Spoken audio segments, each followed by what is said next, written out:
evening, everyone, and welcome to another installment of TED Excellence, the show where I try to bridge the divide between the sane and the insane.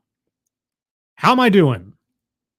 And I come to you live from Crater Valley on the moon with Dog Cat Fox, a Pepperjack, and all of you. Good evening, everyone. Welcome again to Thursday. Tempestuous Thursday. Hope you're all doing well on this beautiful Thursday evening. So I just departed being on the panel briefly over on Midnight's Edge, or Midnight's Edge After Dark, I think. I don't know. It's one or the other. Anyway, I was with Tom Connors and Clobber in Time and Price of Reason and Nick Weiser and Mr. Berger and Script Doctor, and I think that's everybody. I hope I didn't forget somebody. But either way, we're talking about Star Wars and the streaming models and all types of stuff and industry things, which I have very little knowledge of, but I'm happy to hear experts talk shop, which was always fun. So if you're curious about that kind of thing, always check out Midnight's Edge After Dark for that kind of information. But here we are, raucous like a hurricane. So I was inspired a little bit by last week's TEDx, as well as a project I've been working on for the last couple weeks or so, and that's the Bridge Association. If you guys don't know about Bridge, the new face of DEI, I've been doing a series on that recently.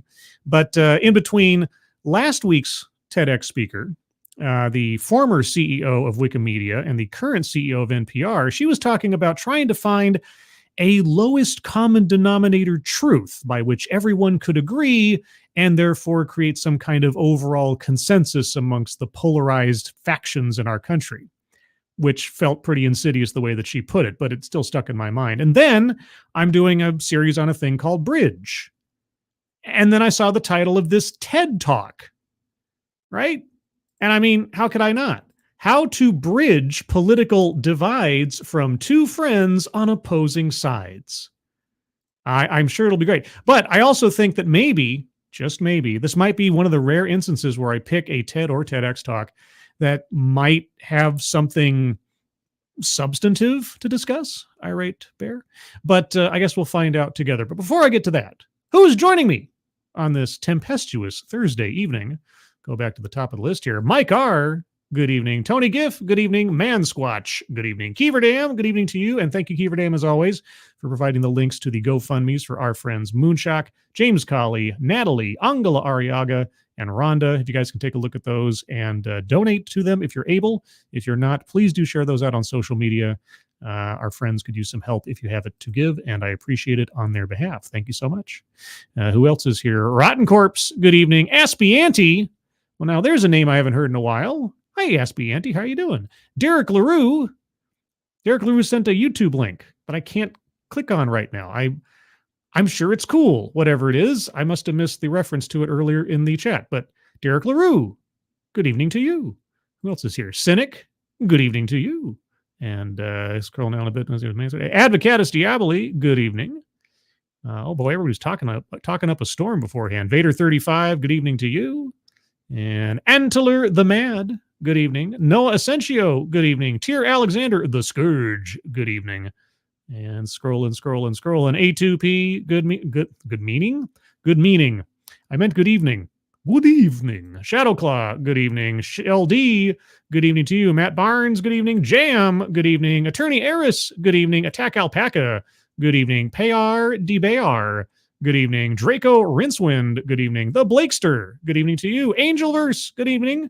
Spoonie the Rebel, good evening. Ryan R, good evening. Robert Pincus, good evening to you. Lexi Mads, well, now the show can really begin. Hi, Lexi. Pissed Off Shih Tzu, Missed Off Shih Tzu. I get from Lexi Mads to Missed Off Shih Tzu. Sure, why not? Pissed Off Shih Tzu, good evening. The Best Remy, good evening. Bishop, good evening. Holy cow, everybody's here. And I think that's everybody. If I missed you, if you're lurking, if you're in the future, good evening to you. All right. So yes, tonight we're going to hear, it's a 3-person TED Talk. You have an interviewer and you have two people who, if I suppose if I didn't know any better from the title, I would think they were related familially, but I guess probably not. But apparently we're going to learn maybe the art of civil discourse. I can hope. Or is it going to be some kind of kumbaya, everybody should get on the same page theory and nobody should have a differing opinion kind of thing? I guess we'll find out together. Tonight's bingo card is bingo card B.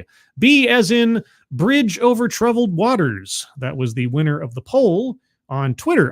On X. I'm just going to call it Twitix. Over on Twitix. You can follow me on Twitix, scribe_light, at least when Twitter decides to allow my post to be visible, because for some reason Twitter doesn't like me lately. Don't know why. But either way, I put a poll out every week to decide what the bingo card will be. And this week it was B. Links are in the description. All right. With all that being said, this is a relatively lengthy TED Talk on TED Excellence at just under 17 minutes. So I'll start off with a few seconds for a sound test. You guys tell me if you can hear it, and then we will proceed. So we are here to talk about the growing crisis of polarization and the decline of pluralism. Okay. Well, there you go. I'm glad they summarized the whole purpose of the talk ahead of time. And it does feed a little bit into, like I said, last week's TEDx. So you could almost say that we're kissing cousins after a fashion. And that's no comment on our speakers. Anybody hear that okay? Let me know in the chat real quick. Let's see anybody else show up in the meantime. USP, let me make sure you have an appearance on the screen.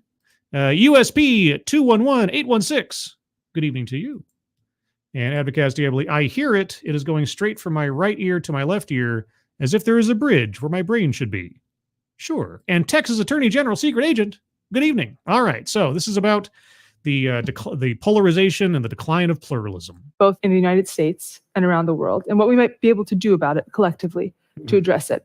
So your friendship and working relationship are actually a very cool model for this. You two come from very different backgrounds, and you met 10 years ago when you were both working for the governor of Tennessee. I feel like I'm watching a Netflix show where they give us some kind of exposition dump all of a sudden without any context, just so we don't have to think too hard about the story. Did Zack Schneider direct this particular episode of TED? That time as colleagues kicked off your frenemyship, your words, not mine. Frenemyship. Just say that you became frenemies. Stemming from the reality that many of your beliefs are not shared. Mm-hmm. You've had periods of time when your arguments led to no contact between you for months. Wow. Okay. And apologies again. I always have to pause occasionally because YouTube demands it. And other times when you've supported each other on a daily basis. Mm-hmm. But despite all of these ups and downs, you've consistently come back together, not only in your friendship, but also as working collaborators to figure out a way to build a more pluralistic society and reduce societal polarization. Okay. Well, then do we even need to have the discussion now? So let's start with some context on your backgrounds. Samad, would you like to start? Yes, thank you, Chloe, and hello, everyone. Hi. How's it going? I grew up in a small southern town called Waverly, Tennessee, which is, I kid you not, the real-life version of Schitt's Creek. I've never seen that show. I've heard my sister really likes that show. I've never actually seen it. I'm sure somebody in the chat will back her up or tell me that it's not worth my time. Oh, but that would be differing opinions. And it puts the country in country, and it's a rural town in Tennessee. And my nickname growing up was Babette, which is the female version of the word Bubba. Okay. So is there a particular color of your neck that we are supposed to assume from your background then? I've never seen the TV shows she's referring to, but I mean, okay. Tennessee. Which is the female version of the word Bubba. Which is your new permanent nickname. Thanks, Clint. It was already her nickname. She just told us her nickname. Okay. Growing up in this small southern town as a practicing Muslim American daughter of Palestinian and Syrian immigrant doctors is really what made me decide to become a peacemaker. Oh, a peacemaker? Okay. How are you a peacemaker? I by the way, I know nothing about our speakers' backgrounds or careers or anything else, so this is all new to me. Now, many people think that my identity is a walking contradiction, and in some instances, a controversy. Why? Your identity is a walking contradiction. How so? But I found peace with it and from within. And this is key as a peacemaker. You have to first start with finding peace within. And I had a lot of practice on this because from the age of 3 years old, I was going back and forth from America's heartland to the world's holy land. And one of the things I remembered thinking all the time was, what would it take for there to be peace between Israelis and Palestinians? Okay, well, I didn't see that one coming. What would it take? Well, if you listen to the hardliners, and those are the ones usually in charge of things, the absolute eradication of the other side of the equation. I mean, that's about it as far as I understand it. I know I'm simplifying things probably far too much, but that is my understanding. Okay, well, I didn't see that one coming, I guess. But here's the thing. Why would I see you as a walking contradiction unless I assumed something about your personality based on your heritage? Right? And I mean, who's doing that? And what would you call that?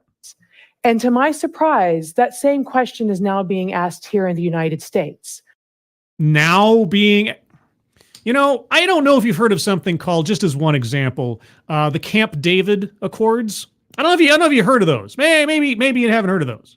You know, maybe you forgot the Carter administration. You know, where they're trying to make peace in the Middle East and everything else. I don't know if you've heard of these things. Remember when Yasser Arafat and oh gosh, what's his name? The guy from Israel at the time. Oh, I suddenly forget his name. Anyway, they met at Camp David under Clinton.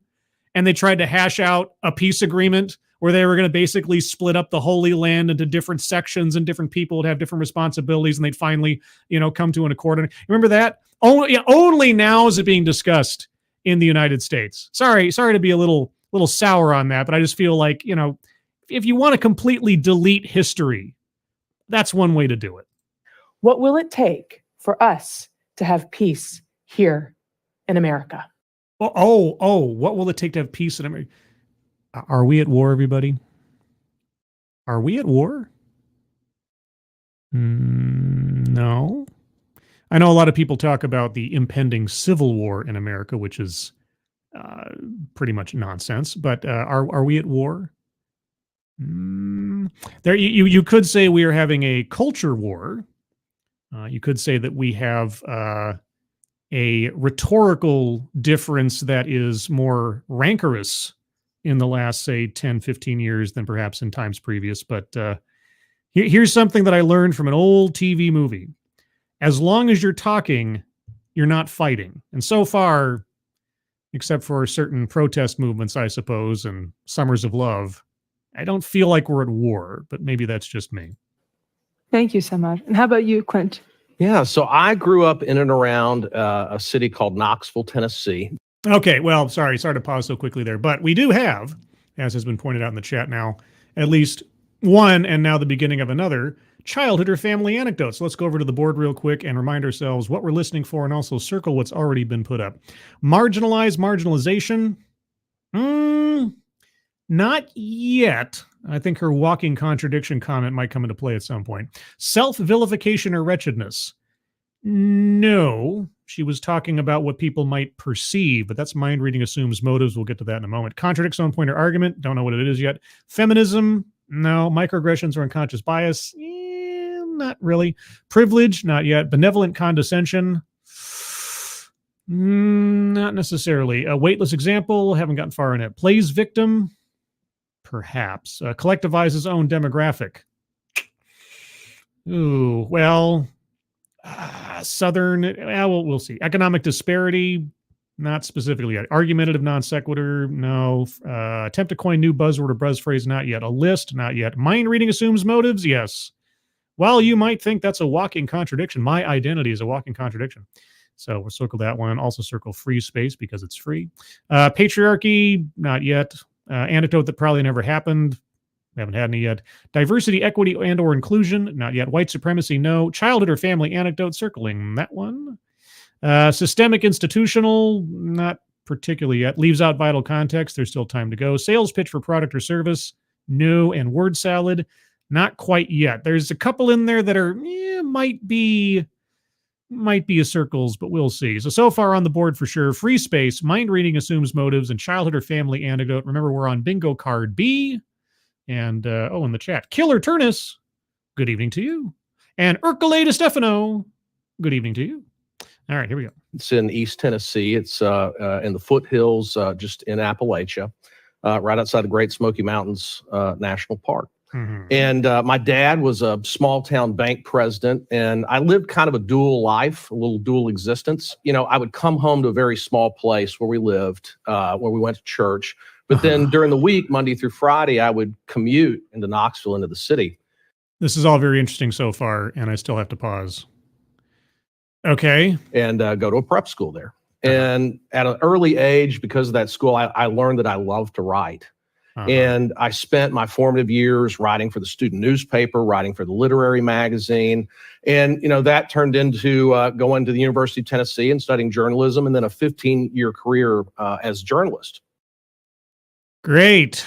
And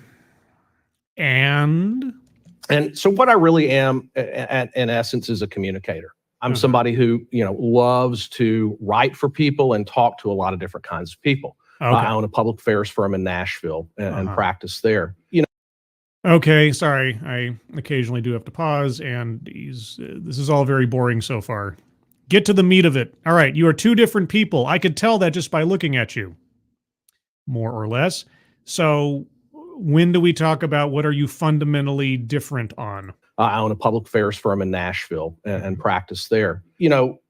Really, for me, communication is something that can bridge divides between people. You don't say. And that's what I try to do in my life and with our work. Okay, so they're both peacemakers in their own way.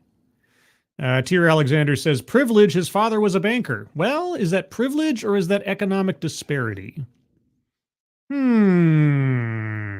Because she talked about her family being...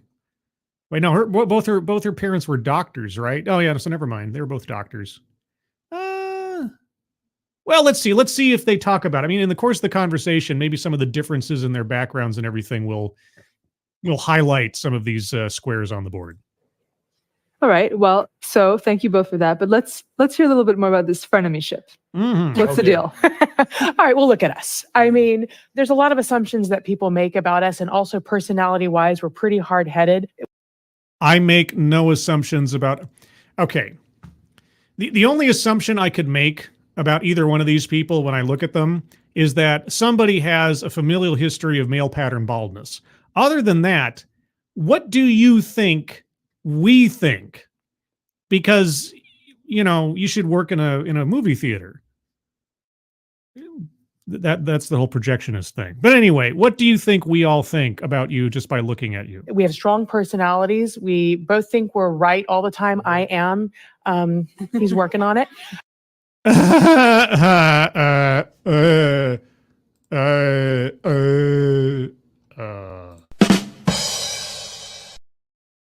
Okay. And we've had different lived experiences. We come about life sometimes differently. You mean to say you are two different people? Wow. I would say. And also he's Republican and I am not. He's Republican and you are not. Okay, well, I mean, you could have just said it at the beginning, and that makes everything very simple. Instead of like talking about some specific differences, you can just summarize it all with a political affiliation. Why talk about a specific difference you have? Yeah, and I mean, we're both very type A personalities. We come from different political circles. We have different perspectives. Why don't you bring up a specific issue you differ on? I honestly hate it when people summarize their entire worldview or anything with just one word. Well, I'm a Republican or I'm a Democrat. Like that tells me nothing. That is effectively the same as telling me I'm 6 foot tall and that person's 5 foot tall. Like, what? What does that mean? It doesn't mean a whole heck of a lot these days to me. And it doesn't further any kind of conversation or discussion. It really doesn't. Just pick a topic. Tell me what you think on it.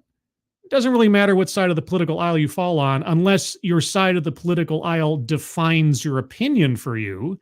because that's a whole other conversation on how to solve things. And, it leads to disagreements sometimes. Yeah. I mean, we've stopped talking at times, even as Chloe mentioned as well, but we've come back together. We're going to talk a little bit more about that. Yep. Please do. Thank you. So, okay, let's dive a bit deeper into this crisis of communication you both touched on. So Yes. how is this an obstacle to democracy? How is what an obstacle to democracy? Democracy operates on conflict. Democracy operates on disagreement and conceivably working towards a compromise that doesn't necessarily please everybody, but effectively pleases the majority in a democratic society. What? I might be jumping the gun here, but okay. Well, the crisis of communication that we're talking about here is contributing to polarization. Let me define polarization for a moment. Okay. It means Yes. being divided and being placed into vehemently two opposing groups. As you two have done just now by citing yourselves as either Republican or Democrat without any kind of nuance. So you're working to try to solve for that problem or perpetuate it. And think, for example, urban, rural. Think rich, poor. The United States thinks Democrats and Republicans. Sure. And none of those things tell me anything about a person. Anyway, circling economic disparity on the board, rich, poor. Pew Research, for example, is showing us that over the past 30 years, people who identify with different parties have opposing view have very negative emotions and feelings about the person that belongs to another party. You don't say. And that's, of course, never been the case prior to the last 15 years.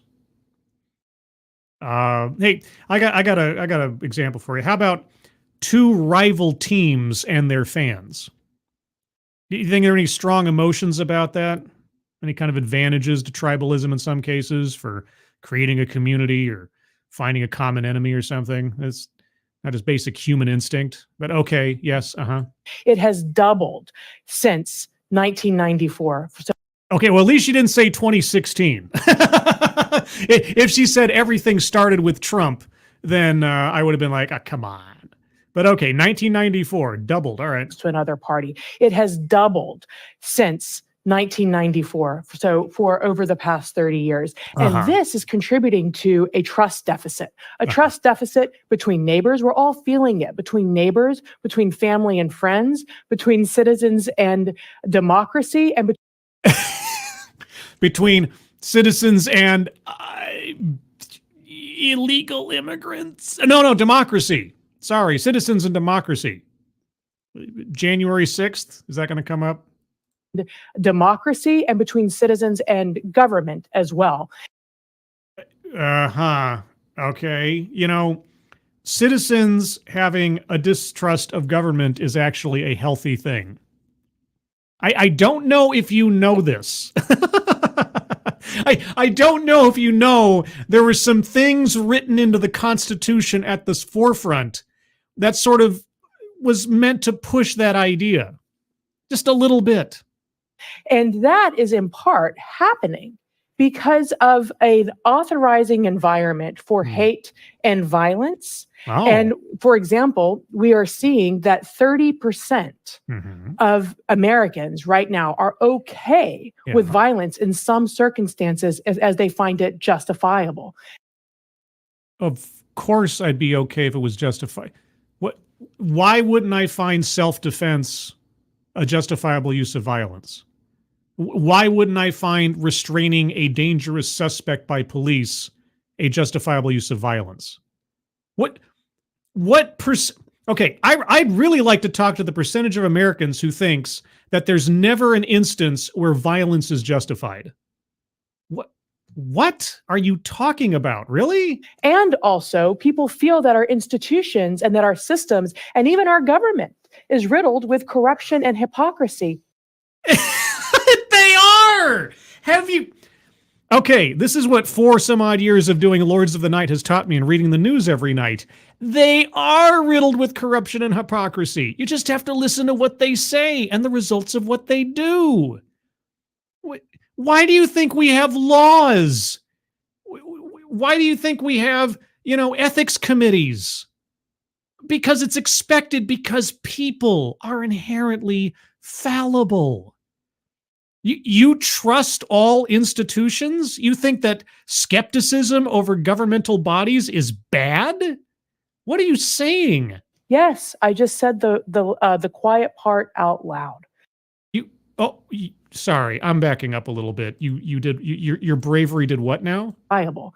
And also, people feel that our institutions and that our systems and even our government is riddled with corruption and hypocrisy. Yes, I just said the quiet part out loud. Wow, how stunning and brave of you. So what is happening here and what is contributing to this demonization of each other that is tearing us apart and hurting our democracy? I'm going to take you through that. Wait. Distrust in government, skepticism about our leaders is hurting democracy? So the only way democracy works is if everybody just nods, smiles, and plays the trust me story? Have I misunderstood something here? Is that the point she's trying to get at? This demonization of each other that is tearing us apart and hurting our democracy. I'm going to take you through that. We call it the scare script. Everyone close your eyes for just a moment. Do I have to?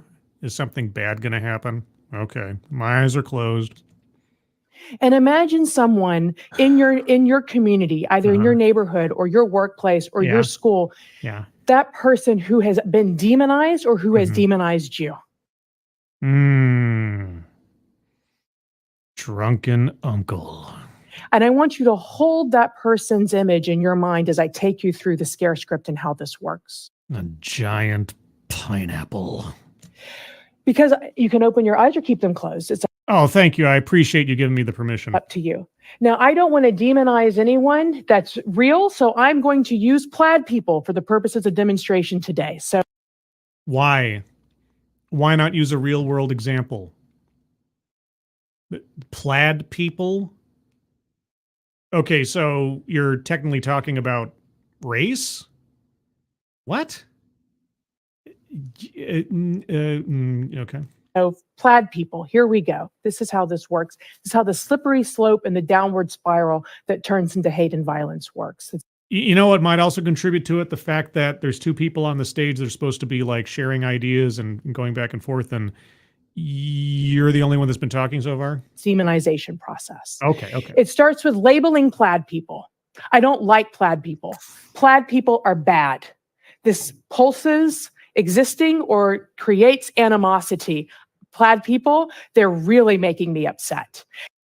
Yes. Generalizing people on the basis of one non-determinative element of their makeup is short-sighted. You're correct. Pardon me one second. Over on Matt Barnes, thank you so much. A Welsh pineapple, no less. I know, right? That makes it like double dog bad, doesn't it? Double dog. Keeverdam, thank you so much as well. Scare script, new buzzword. Is that a new term? I feel like that's not necessarily a new term. Did she say like something I like to call a scare script? Did that happen, or did I miss that? Tell you what, we'll discuss it later. We'll do a little research after that, or somebody can show me it's not like a commonality kind of a common phrase or something, because I feel like I've heard that before. But thank you, Keeverdam. I'll keep it in mind. And that animosity turns to blame. I'm blaming plaid people for the traffic. They're taking away our jobs. Plaid people, they're sucking our way of life away from us. So you're talking about illegal immigrants. Well, I don't know if you've seen what the forces of illegal migration have done to places like El Paso. I don't know if you've seen what they're doing to places like New York and Denver and Chicago. You might dismiss it all as some kind of illegitimate or unjustified bias, but you know, there's actually a story there that it sounds like you're just kind of waving your hand over, at least in the abstract with your totally hypothetical example. But, okay, Keeverdam says that she said something I like to call scare script. Okay, well, I trust Kiever Dam. So I'm going to circle say a new buzzword, a buzz phrase, attempt to coin new buzzword, a buzz phrase, circling that on the board. So thank you, Kiever Dam. And then, thank you, Derek LaRue. Derek LaRue, thank you as always for your continued support and generosity. Appreciate it very much. Also, guys, if you didn't know, you can also like Super Chats. I only kind of discovered this within the last couple weeks or so, but if you're watching the show and you're in the chat and you like something somebody said in a Super Chat, you can like a specific Super Chat now. I don't know what that does, except let the person that did it know that what they say is appreciated, I suppose. But if you didn't know that, now you know, and knowing is half the battle. Ovaltine. Now that leads to fear. I fear Plaid people. They're coming after us. They're taking everything away. I'm scared. That leads to anger. My life was better off before. Yes, fear leads to anger. Anger leads to hatred. Hatred leads to suffering. Much beer I sense in you. Before Plaid people were in it, they're taking away everything that I hold precious. And that makes our community what it is supposed to be and what we've always known it to be. We need to protect ourselves from Plaid people. Next, I hate Plaid people. Okay. We get it. You're talking about illegal immigrants. Yeah, no, we get it. And so every concern about the effects of mass illegal migration into small communities with limited resources is just nonsense. Anybody having a concern about illegal immigrants is just a, reckless, non-thinking hater? Okay, tell me how you're bridging the divide again. So, okay, well, I guess here's the thing.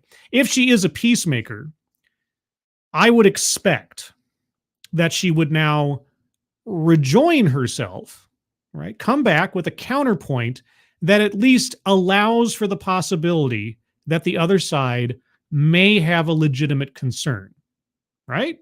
I mean, she is a peacemaker, she said. They're destroying our society. And in some instances, that leads to violence. I need to take out Plaid people before they take me out. Now, think about how that process works online. It speeds up. And with the techniques of artificial intelligence, of disinformation, of how the algorithms are working, it's speeding up into a frenzy, and it fuels the hate industrial complex, which feeds off of this as it works to destroy our democratic norms and principles. Okay, when do we get to the bridging part?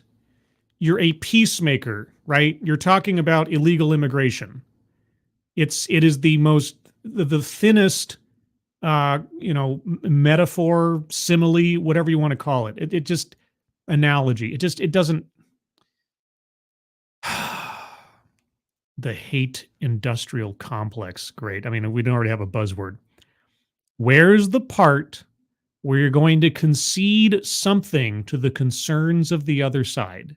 Because it sure sounds like you're just calling anybody who has a concern about the forces of illegal migration on this country an inherent hater with no argument. You're not doing that, right? Because you're a peacemaker. That is what is happening. And who benefits from it? Conflict profiteers benefit from it because they think that our democracy is for sale. Our democracy has always been for sale. What? Okay, so first off, there's no corruption or hypocrisy in government. Anybody who thinks there is somehow Looney Tunes. Secondly, our democracy is not for sale. Of course it is. Okay, either this lady is setting us up for a great, M. Night Shyamalan twist in perspective, or she's living in a dreamland. Thank you, Killer Turnus. Not to be that guy, but Plaid people were taking our jobs. Now they're taking 10 G's of our money for free. Are you talking about the Scots? Those Scottish insurrectionists? No, I know. It depends on what city you're in now, where they're setting over millions upon millions of dollars to have to compensate for this mass influx of human capital, if you want to call it that, into their cities. Yeah, no, she's totally right, guys. Nobody has any complaint or any reason to be concerned. Thank you, Matt Barnes. The hate industrial complex is so full of hate facts. I know, right? But anyway, like I say, if she really does mean to go as she intends, then she's going to have to concede something to the other side. Right? And they love that framing of us versus them. It works so well for them because it programs people into believing that the us versus them frame about themselves, which uses the oldest trick in the book, divide and conquer. You are using that frame. Anybody who has a concern about illegal immigration is them. You just said it. There are the gloried, moral, righteous ones like yourself that know better. And then there are them, the just inherent haters that don't know anything about anything and just want to hate for the sake of hating. Mindless hate, that's all they are. Where you, oh no, I see the value in everyone and this, that. What? Okay, contradicts own pointer argument, circling that one. Come on, lady. Boy, oh boy. I thought this would be sort of like, public television levels of excitement given the subject matter, but this has got me going. And it is here where we have to remember almost nobody is immune. Almost everyone is a target. Don't take the bait. You're not a peacemaker. You are a partisan. Thank you for that, Samad. So this Really? You want to thank her for what? hate industrial complex is alive and well. What can we do to challenge it? And how do we... Okay, you're just accepting. You're just, without question, you're just accepting anybody who has any concern over anything that you find questionable is a hate industrial complex adjunct. Okay, great. Well, why are we even having a conversation? When does our Republican get to speak? Build a more pluralistic, pro-democracy society. What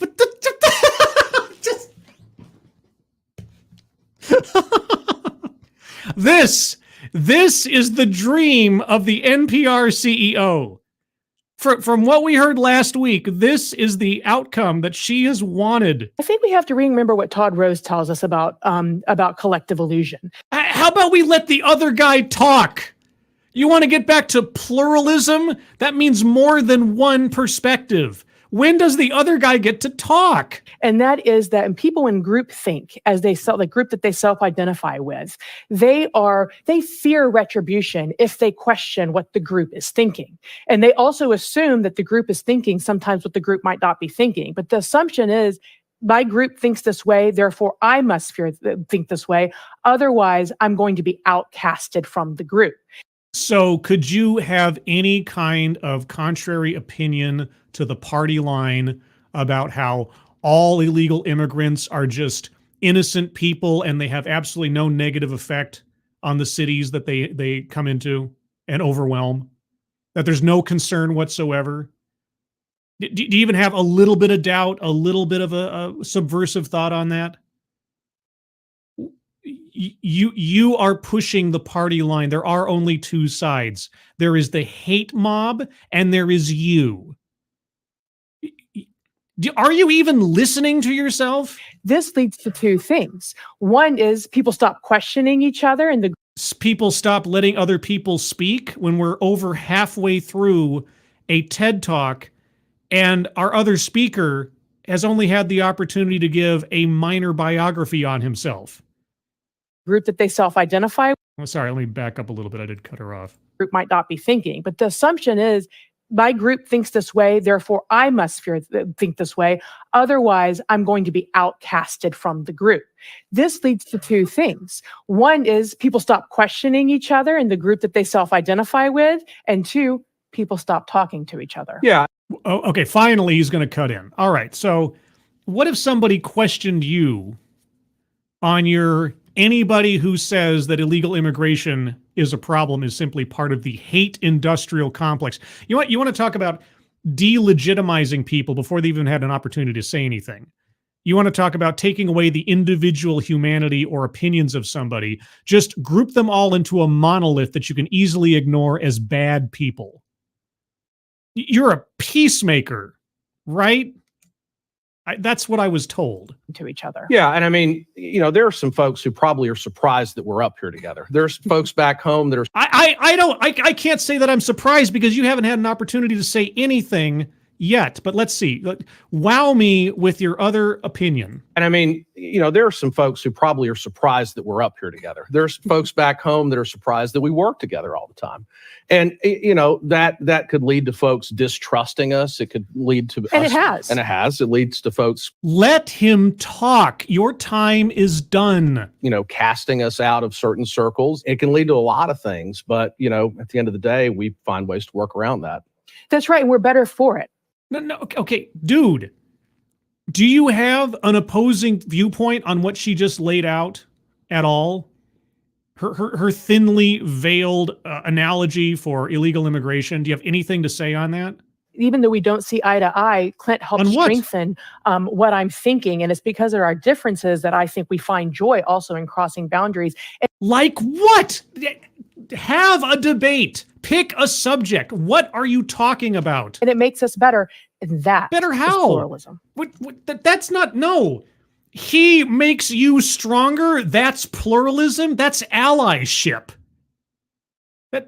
That's subservient. What? It's just, okay. Okay. Calm down, Scribe. Calm down. All right. Word salad. Circling word salad for sure.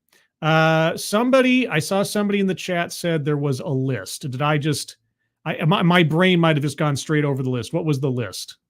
I'm sure it was in there. Just give me an example real quick. I'm happy to take input as we go, even though we'll review the card later. Let's see. Marginalized, self-vilification or wretchedness, feminism, microaggressions, unconscious bias, privilege, benevolent condescension. He helps strengthen me. And he says nothing. Okay. Kiefer Dam says 2 things that would hypothetically happen, I think was, right. This is what happens and that would say, yeah, okay. Fair enough. Circling a list. Okay, so on the board so far, just a reminder, this is bingo card B. We have contradicts own pointer argument, benevolent condescension, economic disparity, free space, attempt to coin new buzzword or buzz phrase, a list, mind reading or assumes motives, childhood or family anecdote, and word salad. There's probably others that we'll circle as we go, but that's what we have for now. Matt Barnes, thank you again so much. He makes her stronger. She's simping for the patriarchy. Oh my God, not the patriarchy.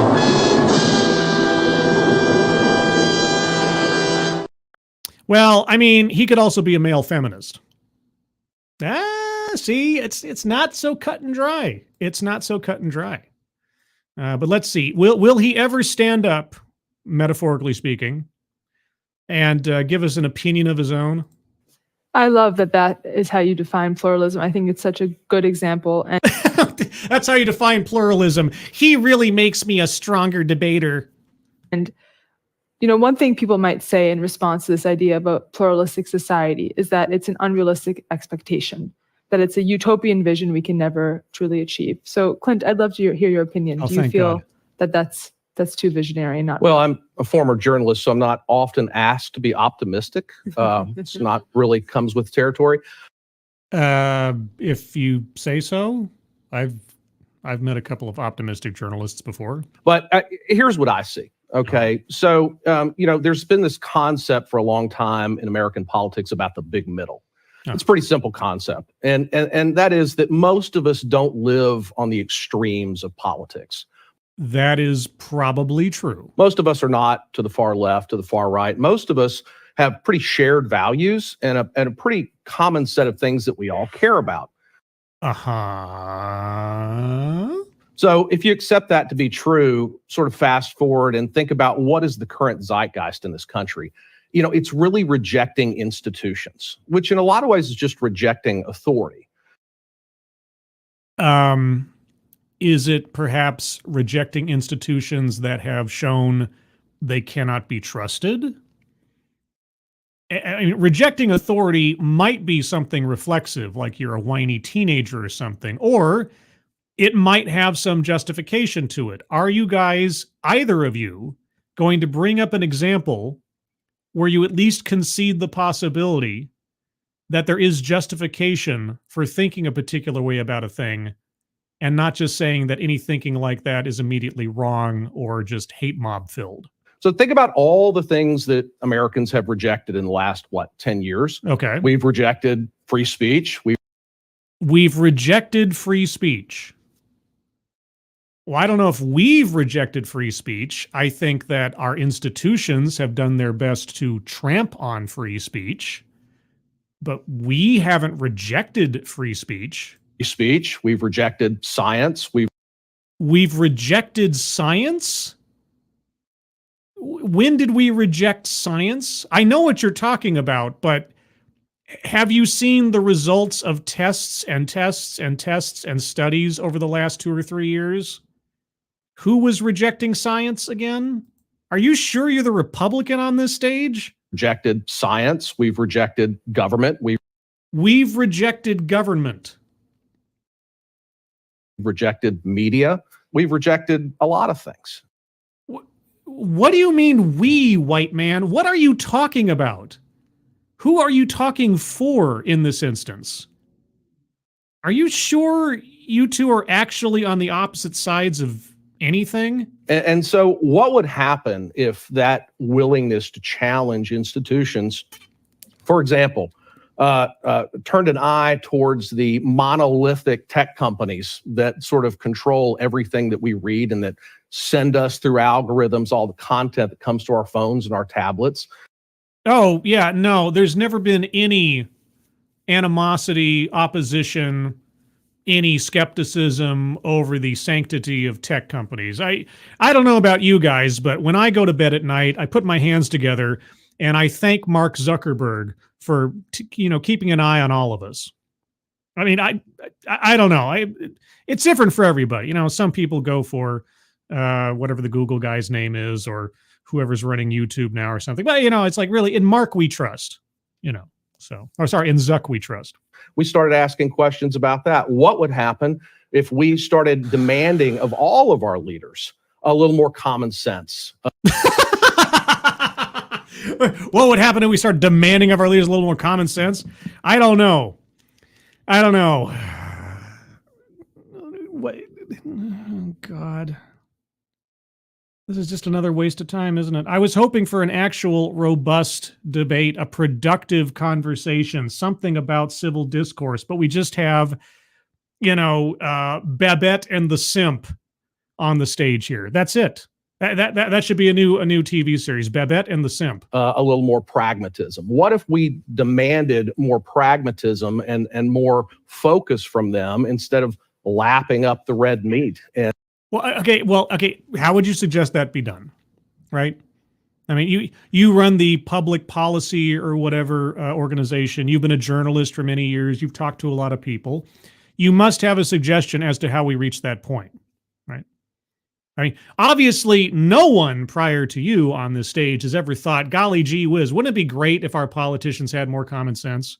Yeah, what if we could encourage people with common sense to get into politics? But then you think about what exactly goes into politics, and people with common sense generally stay out of it. But okay, do you have some idea about how we can bridge that gap? And listening to all the hot talk. I think there's potential in that. Potential in no. What potential in what? Demanding our politicians have common sense or pragmatism. Okay, how would you structure that in a democracy? Okay, okay, here you go. I will say it publicly. I demand that both Joe Biden and Donald Trump, before the election occurs, each gather up 50% more common sense than they already possess and become 75% more pragmatic than they already are. I demand it. I've said the magic words. I mean, that's all you've given me so far. So let me put my fingers up to my temple, and I'll think really, really hard.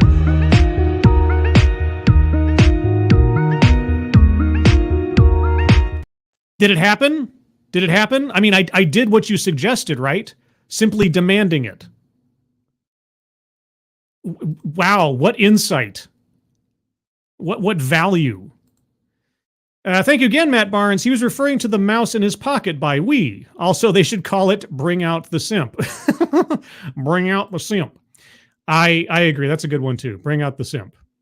Is that sort of like maybe an updated version of the old dating show, The Third Wheel or something? Bring out the simp.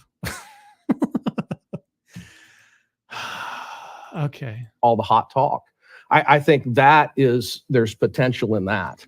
Globally, it's a different picture, I think, but people across the world have a lot of the same challenges that we have. Really? Okay. Give me an example. And so what does that take? It takes people really rejecting conflict entrepreneurs. Rejecting conflict entrepreneurs. You mean like somebody that comes out on a stage preaching peacemaking and then comes up with a totally hypothetical example and calling anybody that has a concern about it part of the hate industrial complex? Is that what you're talking about? And asking more of their political systems and their economic systems. Like in what? Okay, I gotta ask. Is this just endemic to the entire TED or TEDx makeup that a lack of specificity is a requirement to get on a stage? How often do I have to demand, and never get seemingly, an active example of what you're talking about? It's always this generic, abstract, pie-in-the-sky gobbledygook. And I'm supposed to be listening to career professionals, or at least, practiced experts in whatever field that they're on the stage for. And what do I get? Nothing. Good gravy. So if we want to live in this pluralistic world, how do we get there? What are each of your visions? Oh, boy. Do you think it's going to happen now? Do you think our very engaged moderator is going to finally spur some specificity out of them? Let's see. Well, I'd say this. I've always noticed that folks who talk a lot about depolarization, when I really drill down with them, they don't always practice it in their personal life. Well, so far, I'm seeing that very same thing here, because you guys are talking about peacemaking and pluralism, and yet I've only heard a very one-sided, very divisive subject being brought up. So the first thing I would say is to fight confirmation bias in your own lives. Okay. How do I do that? We, again, are sent content all day long that we already agree with, because it's sending it to us because it wants us to agree with it and read it. Actually, you know what? I pointedly subscribe to many news outlets and individuals, at least on my social media, that oftentimes I inherently don't agree with, because I want to hear what the other side has to say. I want to see what perspectives are being put out there that maybe I might find objectionable or questionable. Because here's the thing, and this is a lesson for everybody: always allow for the possibility that you may be wrong. It doesn't mean walking through life second-guessing every single thing you do, but when it comes to what you believe about the world or your perspectives on certain subjects and things, just allow for the possibility that you might be wrong, that your mind could be changed, that some new information could come along that might shift you a little bit on a particular subject or debate. That's a healthy way to come at it, as far as I'm concerned. That's just my advice, though. Just my perspective. Thank you, Chicago Mike. I just got here, but why is Uncle Fester being interviewed? Well, he's not really being interviewed.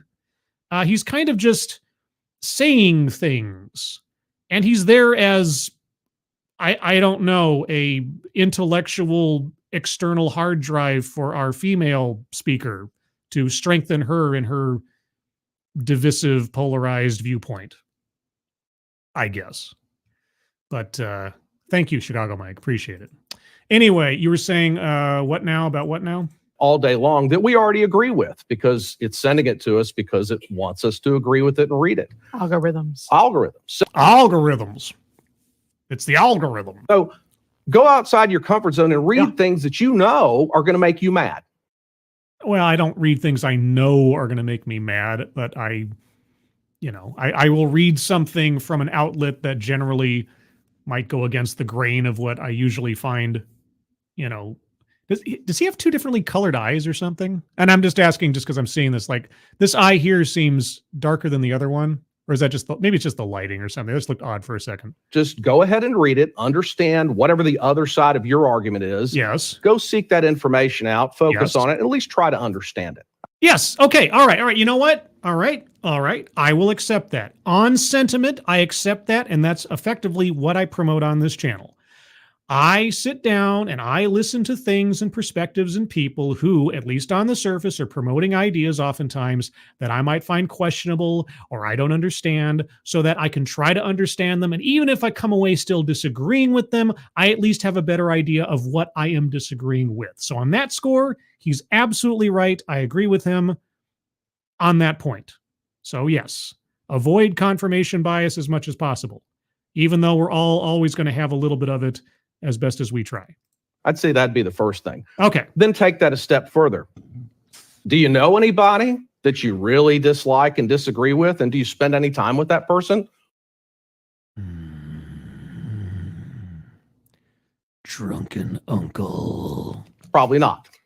I mean, it's the occasions on which I have to spending time with drunken uncle are few and far between now. But, when it happens, it happens.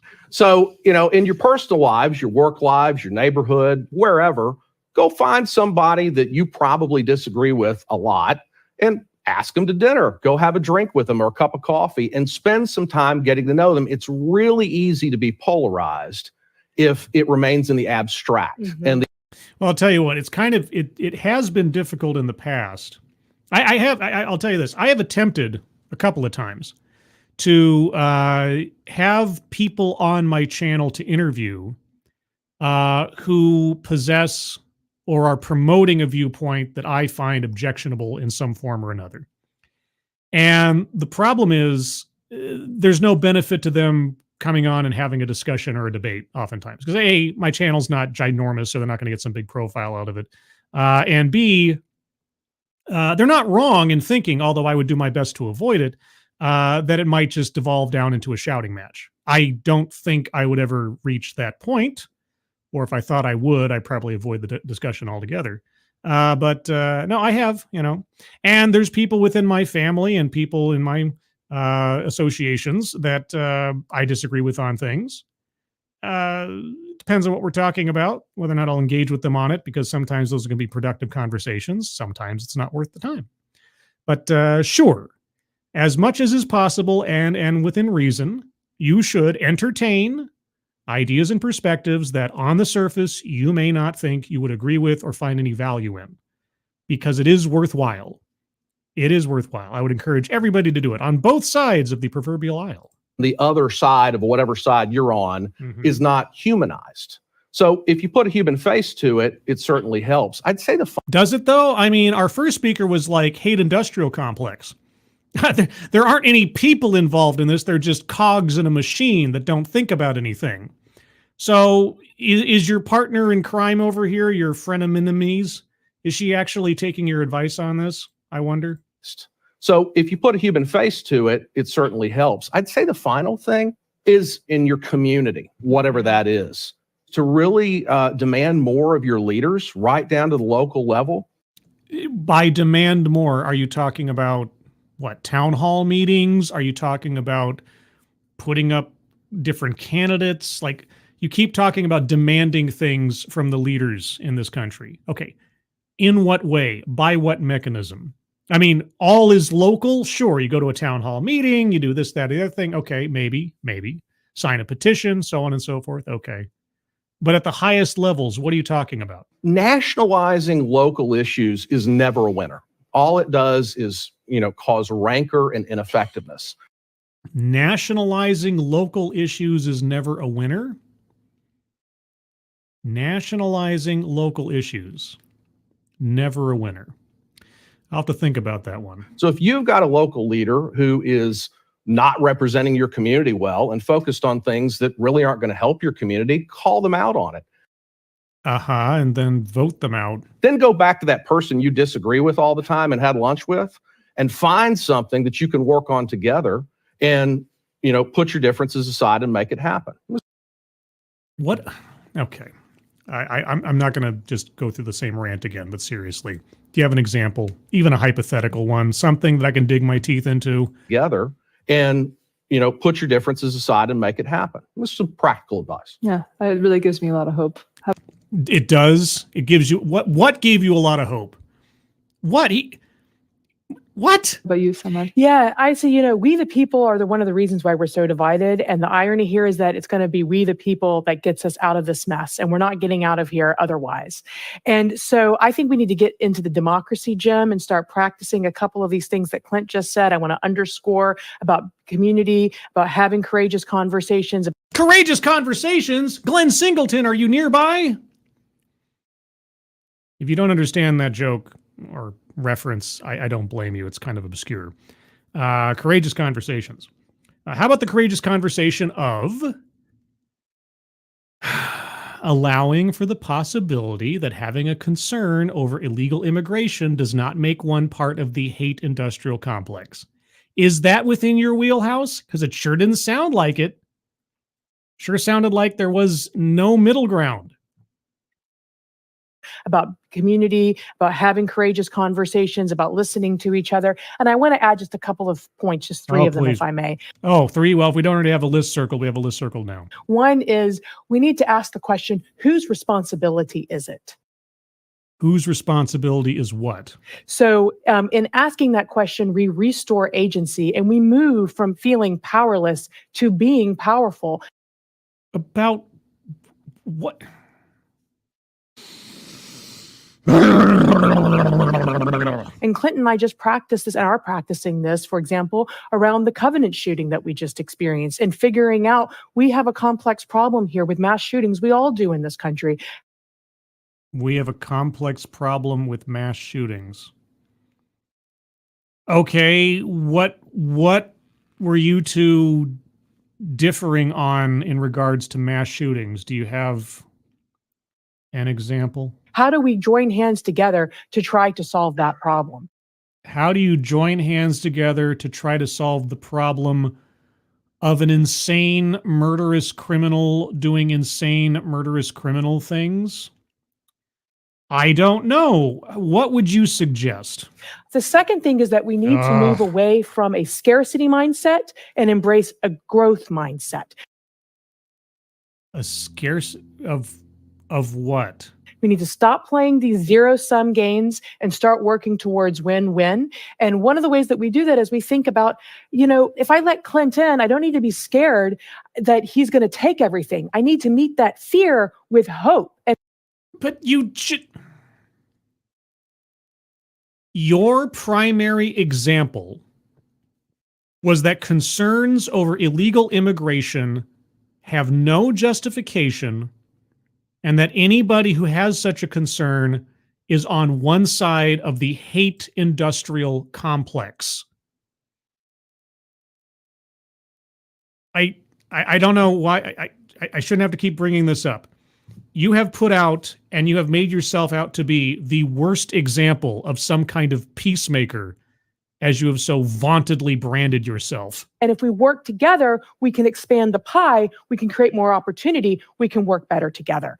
How? Give me an example. And live in a better society. And the third thing is we need to build trust. We practice patience with each other, mercy and accountability, trust. Oh, diversity, oh my God, diversity. I'll take that. Diversity, equity, and or inclusion. Circling that. Sure, go ahead. All right. Trust me every single day. Sorry, let me back up. I want to get the fullness of her comment again. Hope. And if we work together, we can expand the pie, we can create more opportunity, we can work better together and live in a better society. And the third thing is we need to build trust. We practice patience with each other, mercy and accountability, trust me. Oh, mercy. I thought you said diversity. I apologize. My bad. My wanting brain heard diversity. All right. That he's going to take everything. I need to meet that fear. Sorry, I backed up too far. I went too far back. All right. And live in a better society. And the third thing is we need to build trust. We practice patience with each other, mercy and accountability. Trust me, every single day. And I would just also suggest to post a positive video that inspires your community, that also helps build trust within your community on a weekly basis, and see, and you're going to be confusing the algorithms. What? Post a positive video on a weekly basis in order to confuse the algorithms. And if you see something like, for example, if I were to watch on YouTube a disinformation video about Clint. A disinformation video about Clint. You mean a video about Clint that had information that you didn't find acceptable or something? What do you mean? Being a member of a heavy metal band that also is tying into a Star Wars cult that's taking over the galaxy. Let me pick up the phone. That was the 80s, and we're not going to talk about that. So it wasn't disinformation. Wait, what? As a peacemaker, people tell me all the time, war is inevitable.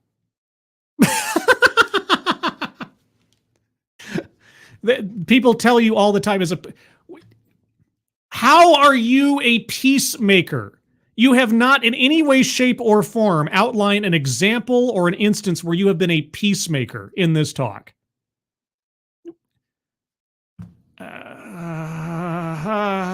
That's just what humans do. It is what humans do. Conflict is inevitable. How that conflict meets its end is all dependent on who does what first. Are you talking or are you fighting? Is there any common ground or isn't there? Okay, so you mentioned Israel and Palestine at the top of this. Do you have some alternative solution to this? You've got 30 seconds. Humans are violent. Humans fight. Yes. But if war is inevitable, peace is inevitable too. Well, sure, if we finally annihilate each other, there will be nothing but peace. And only the cockroaches will rule the world. And it is peace. Yeah, and you know how peace is arrived at in war? When the other side loses. If war is inevitable, then peace is inevitable. You're correct. You're absolutely correct. At the end of a war, there will be peace because one side will have lost. That's your grand revelation. That's your big inspirational moment. Don't worry, everybody. One side will soon be an absolute and utter wasteland, and then we shall have peace. Peace is inevitable too. And it is peace that we need to prepare for now. You're not even listening to yourself, are you? I welcome you. I invite you to. I thought this was pluralism. What about we? I thought this was a partnership. I thought this was about bringing people together. To join me on this journey. I have a feeling we won't regret it. Samad, Clint, thank you so much for growing this pie together. And thank you for your time here on stage. Thanks for joining us. Okay, so you've got a she's talking the whole time sandwich with a little bit of Clint meat in the middle. And okay, well, I'll tell you what. This entire presentation contradicts own point or argument. Wow. I mean, just wowie wow. Wowie wow wow. Yeah, I'll give you a free wowie wow wow. That was something else. That was something. Okay, well, and again, it's just my dumb luck, right? It's like I'm looking at the title and I'm thinking about the possible subject matter. I'm thinking, okay, this is going to be maybe one of the more serious, maybe stale, sort of actual productive TED Talks. I mean, it's a TED Talk. It's not a TEDx talk. And you got two people on the stage with a moderator, probably career professionals. They really know what they're talking about. They're experts in their field or something. I mean, as much as TED does these days. Okay, this is probably going to be a pretty bland episode of TED Excellence. And yet, where does the school board find them and why do they keep sending them to me? I don't know. But either way, this is what the bingo card looks like right now. I'm going to go over it one more time by myself. If you have arguments for squares to be circled, hold on to them for a moment. I will get to you presently. Marginalize marginalization. I mean, my problem with circling that one is they were talking about, at least rhetorically, people on either side of things and not necessarily on like fractions, if that makes any sense. So, I mean, I think the guy did talk about at one point, like not there's the sort of general middle, and then you have the people on the extremes. But was that about being marginalized? Maybe, I don't know. Self-vilification or wretchedness. Did either of them at any point, in some way, shape, or form, denigrate one or the other? Or themselves? Not really that I can recall. Feminism, well, I'll tell you what, she was definitely dominating the talking space, but I didn't hear any feminist rhetoric being put out there. Microaggressions or unconscious bias?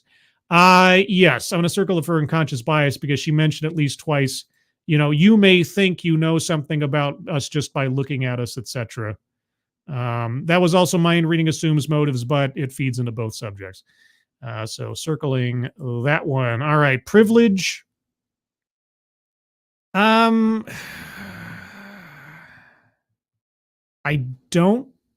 don't recall that came up. Maybe abstractly, I might need an argument on that one.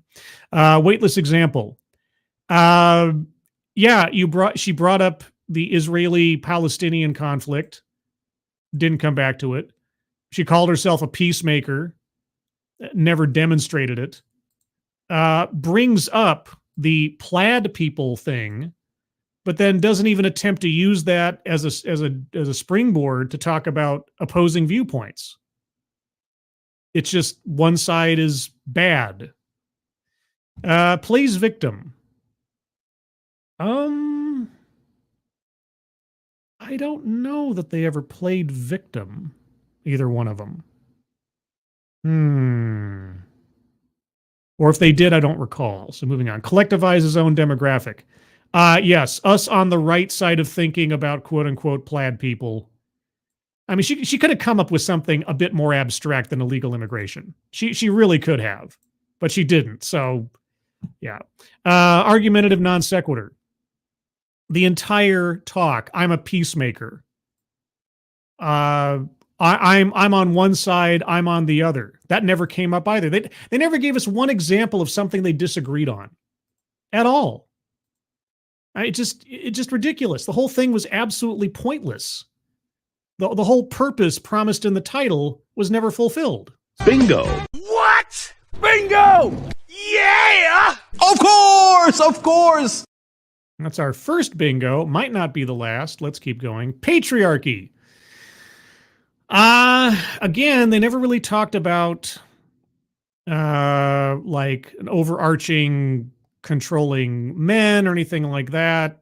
And he was basically simping for her. And I didn't really get that in this one, but I'm happy to be corrected. Anecdote that probably never happened. The only anecdote that I can think of that is on the questionable scale is her calling herself a peacemaker for reasons I still don't understand, but saying that every day people come up to me and say, war is inevitable or whatever. Could I imagine that people do counter her with that? Yes. Does it happen every day? Not necessarily. Is that so outlandish as to qualify for the square? I'll leave it to you guys. Diversity, equity, and or inclusion. Well, at least our male speaker, Clint, I think his name was, at least he was actually promoting, to a certain extent, including people into the conversation and diversifying your outlook and your knowledge base on things. So even though it's a little bit of a stretch, I think it fits, and I'm circling it. White supremacy, they never really got into race. So not really. Systemic institutional, yes. She might have said systemic in there somewhere, systems and so on, but all the same, between talking about the political structure, talking about local leaders, democracy, and so on. Yes, systemic institutionals there. Leaves out vital context. Boy, howdy. How about an example? How about something specific? How about a subject that both of you disagree on vehemently, but telling us what benefits you both gained in having a debate over that subject? Heaven forfend, in a talk about bridging the political divide, you actually give us a bridge that you built. Huh? Maybe? Just a thought. And lastly, sales pitch for product or service. Was there a product or service that was put out there? Oh, man. I mean, YouTube was talked about a couple of times. And social media and algorithms.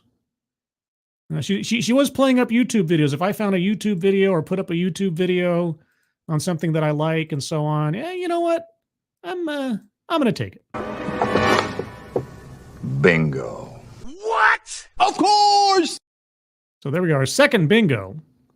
All right. Now the floor is open to you guys. If you have arguments for squares yet to be circled, put them in the chat now. It helps if you tag me in your comment, and I will scroll up a bit. If I miss your argument, please just repost it. I might miss it in the flux of things. Assassin of the Gray. Self-vilification. The dude said, I am right-wing, therefore I am bad. Anyone like me is also bad. Did he say that? I don't remember him saying that. You mean like abstractly? Maybe. Advocatus, collectivize. His entire spiel about things we have done was just one example. Oh, that's true, but I already circled collectivize zone demographics, so I'm probably a bit too far back. Assassin, if you have like a specific quote, then maybe, or somebody else can back him up on that one. Advocates again. Self-wretchedness. They may not have said it, but nothing else would explain his staying in that friendship. Yeah, a little bit of a personal masochist. Maybe, but we got to use what we have in the actual talk. Let's see. Scrolling down a bit. Let's see. Mark Smart, Scribelight. They never build bridges. They burn them. Well, that's... Yeah, our peacemakers sure didn't sound like somebody you could find an accord with. I mean, maybe that was just me. Kieverdam, Derek says that she brought up race via plaid people. She did, but does that equate then to white supremacy? Because she was talking about illegal immigration, very poorly veiled. I don't know if that directly translates over to an argument for white supremacy. Although she said plaid people. Well, see, she did two different things. She used an analogy for race, but then she also talked about a function of immigration.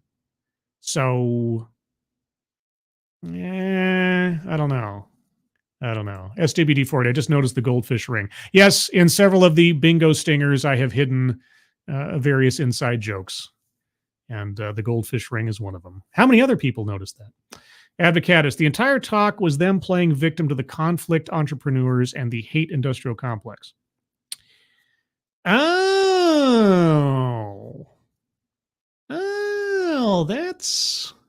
that's true, because they were on the valiantly fighting side of the forces that are aligning against their, moral ideals. Okay, you know what? I like that. I like that. All right, you got me. You got me. All right. Anyone else? Let's see. Assassin of the Gray. And now I got sirens in the background. Okay, I think I'm behind a bit. Assassin of the Gray, if he actually said something to that effect, I don't know if he can quote it, but I didn't really hear him say I'm bad because I'm right wing. Let's see. Shadowclaw, Scribelight. I feel these two are more alike than different in political views. Guy is a rhino Republican and the woman is a Democrat. I don't know. I mean, he gave absolutely no pushback. I mean, I thought that if they'd prepared this ahead of time, that she would bring up, like when she brought up the plaid people thing. All right. On the one hand, I would have hoped as a peacemaker, she was going to offer at least concede something to the other side, or that he was then going to pick up that same argument and say, there are reasons to be concerned about what the plaid people are doing and so on and so forth. You'd actually have them working at cross purposes philosophically and then demonstrate how they come to some kind of understanding, if not agreement with one another. I thought that was going to be the setup, like this thing was actually thought out ahead of time. But I mean, this is TED. So of course I'm going to be disappointed. Keeverdam, no WTF circle. No, maybe my tolerance for WTF is just so high now, it has to be something particularly egregious. So, yeah, no, I guess it didn't really occur to me. Usually it does. Okay, Assassin the Great. His entire tone and talking was built around, I am bad as a right-winger. We have to compromise. We have to recognize our evil. I mean, if you read that into what he said, okay, but we really have to rely on what was actually said directly, not, the subtext. I mean, extrapolating certain concepts from things used in the course of the presentation, I'm okay with, but him saying he's bad, I mean, I will admit he did acquiesce practically to everything that she said without any opposition, which defeats the entire purpose of the presentation. But other than that, I didn't necessarily see that as self-wretchedness, if that makes any sense, or self-vilification. Genti Maxi, are you a TED whisperer scribe? No. If I was a TED whisperer, I'd find the good ones, even when I'm trying to find a good one. I'm like King Midas in reverse for TED Talks, at least as far as picking them. I'm like I am the anti-sorting hat from Harry Potter. I am the dissorting hat. That's right. I'm the TED dissorting hat. There you go. And I had to pull that out because I'm not really a huge Harry Potter fan. So I had to think of what was that called again? The sorting hat, sorting cap. I think it was hat. Either way, that's what I am. Let's see. That is my point.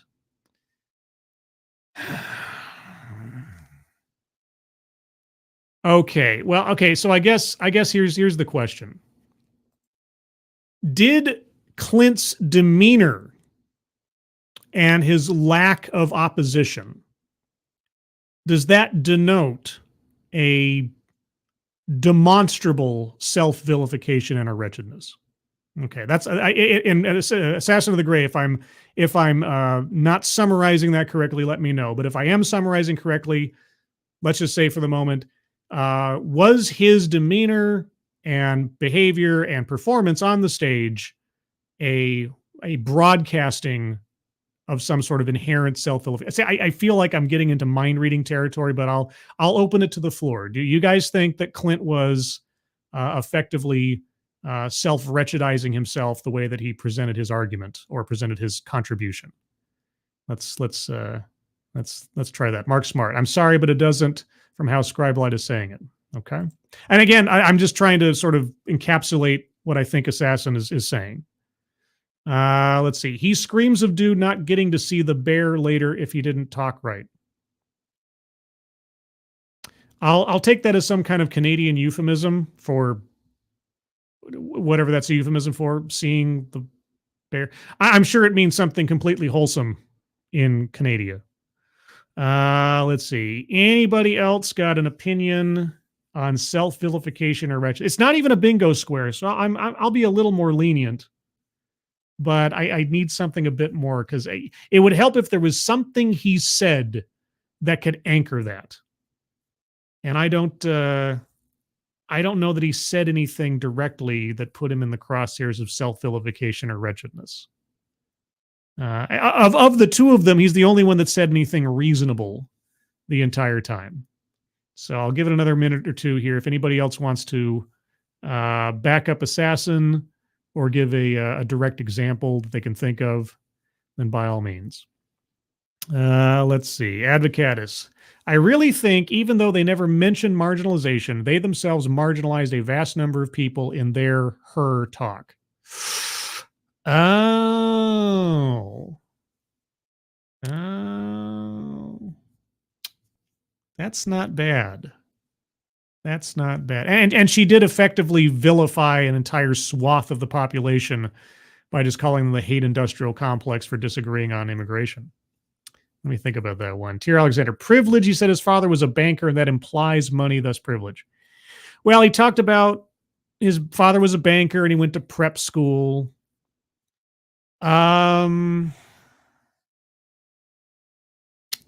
Is that enough? But did that become part? See, this is the problem. They didn't lay out what their differences were. They didn't underline where their opinions might derive from compared to their backgrounds. Is that enough? Mark Smart, if privilege wasn't a bingo square, my joke answer could have counted. Oh, yes, I see. Okay. Yeah, I suppose. I like Advocatus's marginalized because they end up marginalizing others by effect, and especially him not pushing back. And then that whole 30% think that violence is justified kind of thing. That was bizarre. That was bizarre. But okay, you know what? I'll accept it. Ooh, that's a bingo. Right? Yeah! Okay. I have self-vilification. His joke about the Star Wars cult and how they're not going to talk about the 80s anymore. What's wrong with heavy metal Star Wars? Let's see. Assassin Gray, I screwed it with my mouse. Please make sure Killer Turnus is not banned from... Oh, wait, what? What? When did that happen? Somebody was banned from chat. Hold on.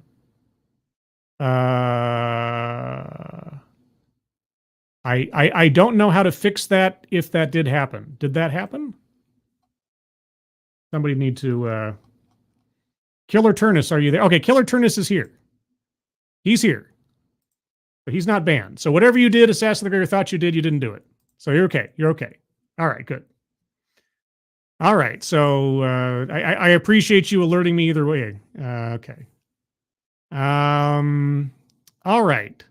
So where were we? Oh, yes. Self-vilification. Assassin of the Gray thinks that his behavior and, let's say acquiescence to the other speaker was a kind of self-vilification. That he didn't defend himself in any way particular from her tirade also felt a bit weak. And then Lexi says the whole Star Wars cult heavy metal thing. Well, that was her kind of like vilifying him in a way, but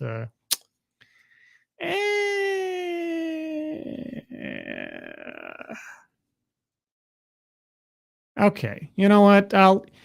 If nothing else, if for no other reason than this was supposed to be a friendly yet adversarial conversation, or at least an example thereof, and he did and said absolutely nothing in opposition to or to demonstrate what they were talking about, and he just kind of sat there and said nothing while she talked and talked and talked for almost literally half of the entire presentation. I'll say that he put himself in the corner, as it were. Doesn't give us a bingo, but there you go. And what remains? Feminism, nah. Privilege, tier, I know. If he had said something like, my background from wealth compared to hers from coming from the boonies or so, but they never got to that point. So it never became part of the presentation. It was just background noise to their personal histories, and that didn't really become an element. Patriarchy, no. Anecdote that probably never happened. Again, people coming up to her and saying war is inevitable. Well, they're not wrong when they say that. That they would say that to her when she proclaims herself a peacemaker and this, that, and the other. I could see that too. Does it happen every day? But is it so egregious as to be like so supporting of her argument kind of thing? That's debatable. It's also a bingo square, so it'd have to be something pretty egregious. And lastly, white supremacy. I know she talked about plaid people and the hate complex, but she was talking about illegal immigration versus people who think people should abide by the law, and totally ignoring the actual effects that mass immigration into small communities with limited resources actually has. But it's debatable.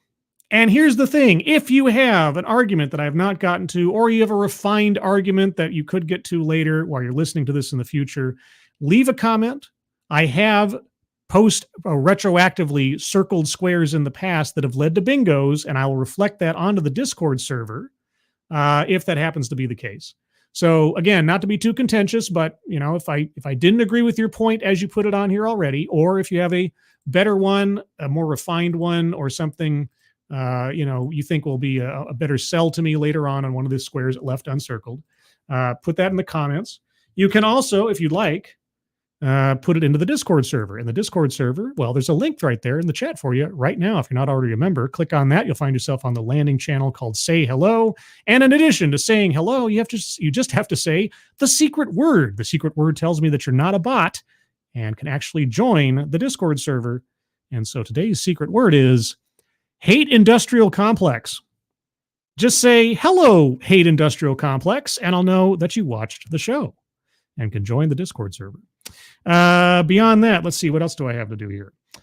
Sunday at 8 a.m. Pacific, 11 a.m. Eastern will be the Sunday stream where I'll talk about a thing. I'm not sure what it'll be yet. I usually decide that on Saturday, but it'll be a thing, and I hope to see you there for my thing. Keeping it clean for the family shows, everybody.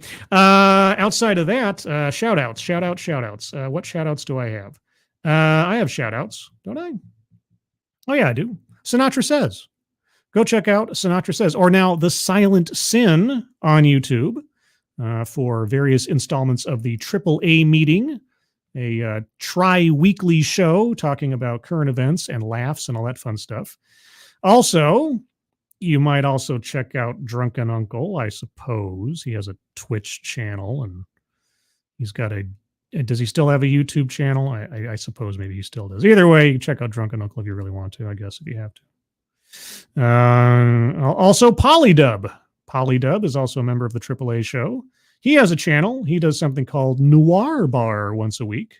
And I believe usually Weebo Jones joins him. Also, check out Weebo Jones. I'm going for the full raft of my old YouTube friends on here.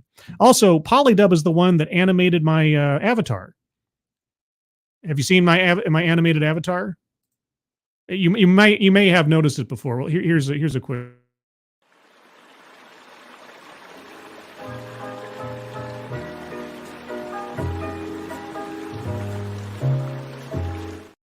You see those moving clouds? Polydub did that.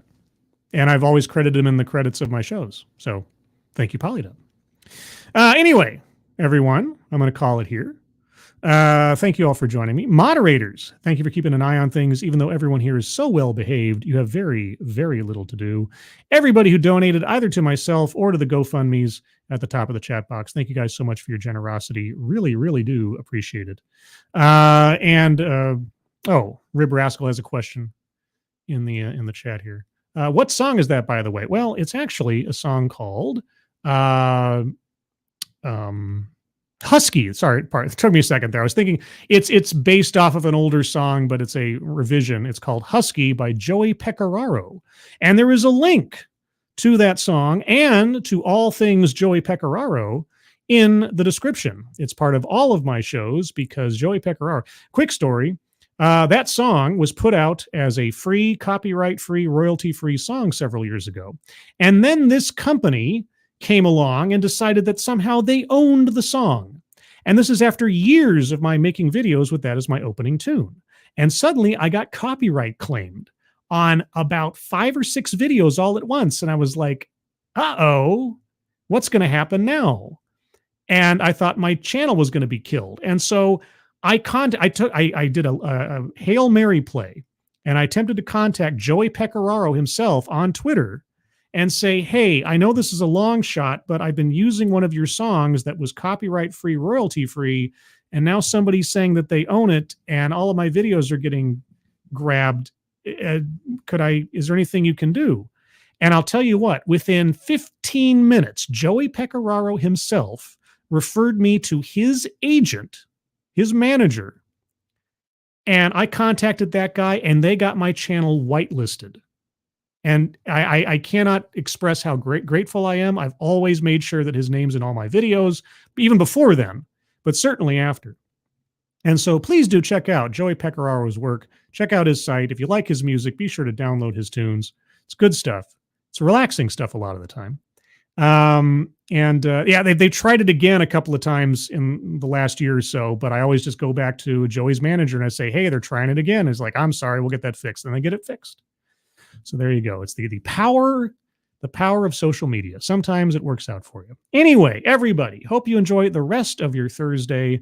Hope you enjoy the rest of your week ahead and weekend as well. I hope you're all safe and well. If you are not well, please get well soon, and I'll see you on the next one. Take care. Bye-bye.